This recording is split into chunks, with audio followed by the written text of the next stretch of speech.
Hello friends. ये हमारा session है शासन व्यवस्था को लेकर के। यूपीएससी में ये नवीकरणीय ऊर्जा की धीमी प्रगति जो हो रही है वर्तमान समय में भारत में, उस पर ये चर्चाएं की गई हैं। आपको पता होगा कि ये जीएस 2 का पोर्शन है और जीएस 3 साइंस एंड टेक में भी इसको पूछा जाता है, औद्योगिक नीति में भी इसको पूछ लिया जाता है।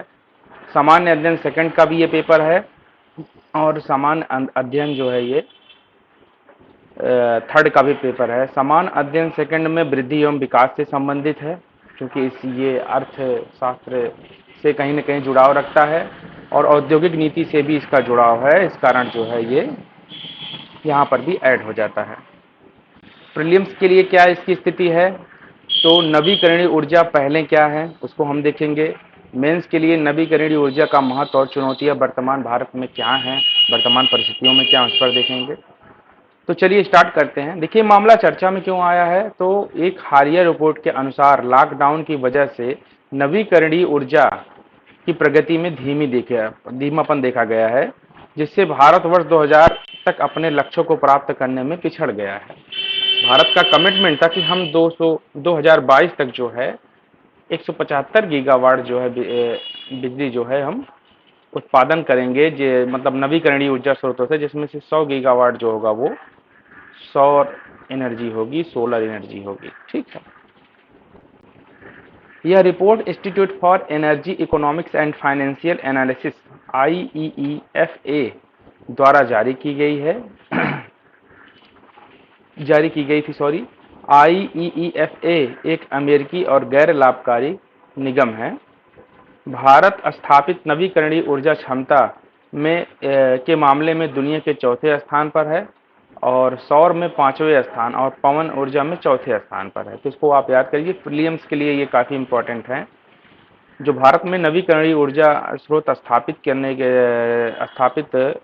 हुआ है, उस क्षमता के मामले में दुनिया में चौथे स्थान पर नवीकरणीय ऊर्जा को लेकर के है। सौर क्षेत्र को लेकर के 5वें स्थान पे है और पवन ऊर्जा को लेकर के चौथे स्थान पर है। ठीक। प्रमुख बिंदु क्या है, तो रिपोर्ट के मुख्य निष्कर्ष। सौर ऊर्जा क्षमता। भारत 31 जुलाई 2021 तक केवल 43.94 गीगावाट सौर ऊर्जा क्षमता स्थापित करने में सफल रहा, जबकि भारत को मार्च 2023 तक 40 गीगावाट रूफटॉप सोलर और 60 gigawatt ground mounted utility scale के साथ ही कुल 100 गीगावाट ऊर्जा क्षमता स्थापित करनी है। ठीक।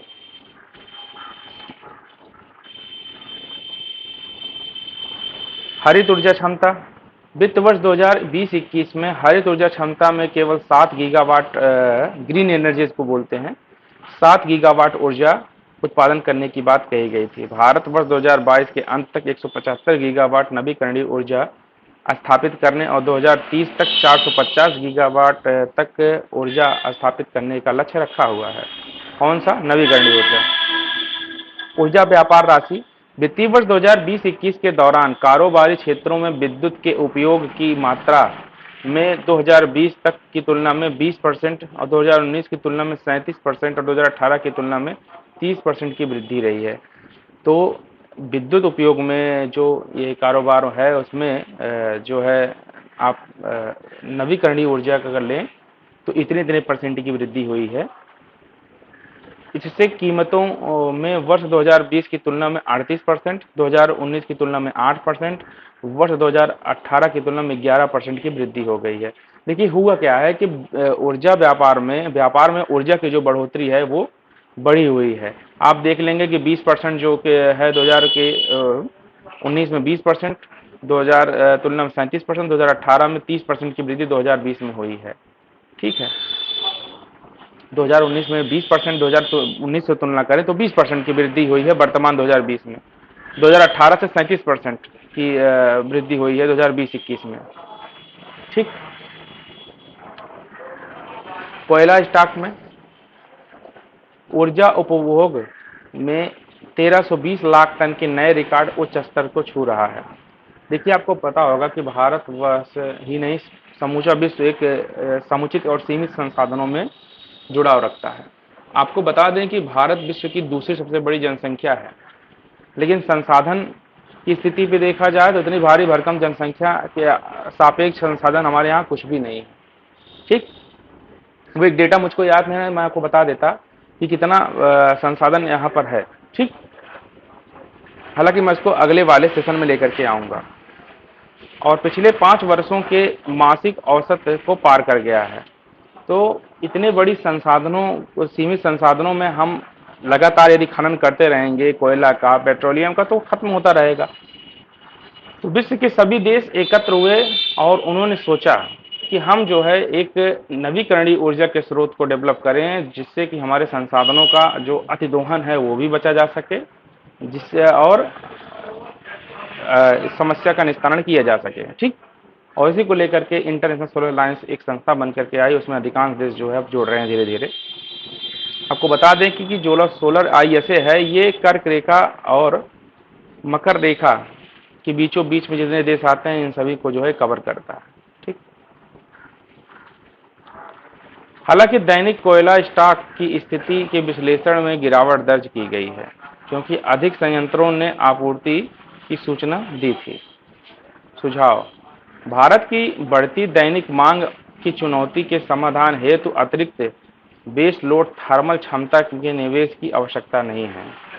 इसके बजाय ऊर्जा प्रणाली को निचले एवं गतिशील समाधान जैसे बैटरी भंडारण, पंप किए गए हाइड्रो स्टोरेज और गैस चलाने की क्षमता, मजबूत कोयला बेड़े की लचीले संचालन की आवश्यकता है।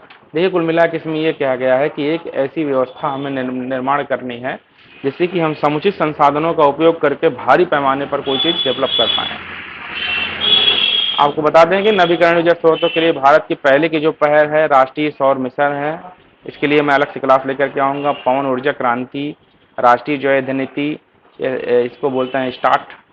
और फिर उसके बाद जल विद्युत परियोजनाएं जो हैं चल रही हैं, लघु जल विद्युत परियोजना, स्मॉल हाइड्रो पावर प्रोजेक्ट जो हैं। उसके बाद फिर ये हैं राष्ट्रीय हाइड्रोजन मिशन। ठीक, और उत्पादन से जुड़ी प्रोत्साहन PLI योजना। तो ये सब चीज़ें हैं। और एक योजना आपको यह राष्ट्रीय जैव ईंधन नीति, इसको भी ला करके आपको दिखाना है। तो आई होप आपको यहाँ पर मुख्य इंटेंशन वाली जो बातें थी वो ये था। पहली चीज़ प्रीलिम्स के लिए कि भारत 2022 तक जो 175 गीगावाट सौर मतलब टोटल अनवीकरणीय ऊर्जा, नवीकरणीय ऊर्जा जो प्राप्त करने की क्षमता थी, रिन्यूएबल एनर्जी को, वो जो है अब 2023 में डेवलप कर गया है। ठीक है, आगे बढ़ गया। कारण बता रहे हैं लॉकडाउन। ठीक, और 2030 तक आपको पता ही होगा कि 450 गीगावाट बिजली उत्पादन करने की क्षमता होगी। आपको बता दें कि 175 गीगावाट में 100 गीगावाट सौर एनर्जी है और लगभग 7 गीगावाट जो है वो ग्रीन एनर्जी से उत्पादित किया जाएगा। ठीक, और इसमें वो जो पवन ऊर्जा वाले क्षेत्र में यहाँ पर देख लीजिए, मैं आपको थोड़ा बता दूं, एक प्रीलियम फैक्ट और है। ये यहाँ कहाँ गया, यहीं कहीं होगा। वो प्री के लिए काफ़ी इम्पोर्टेंट है।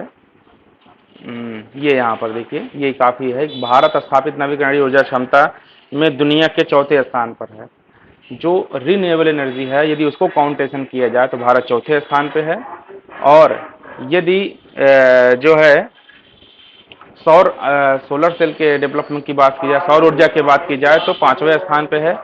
और पवन ऊर्जा के साथ जो है वो 4थे स्थान पर है। ठीक है, तो पवन ऊर्जा के स्थान पे 4थे स्थान पे पवन ऊर्जा को लिया जाए, पूरा रिन्यूएबल एनर्जी ली जाए तो भी 4थे स्थान पे, और 5वें स्थान पे यहाँ पे है जब आप सोलर सेल या सोलर लाइट डेवलप करेंगे या सोलर से चीज़ें चलने वाली थे, उसको 5वें स्थान पे है।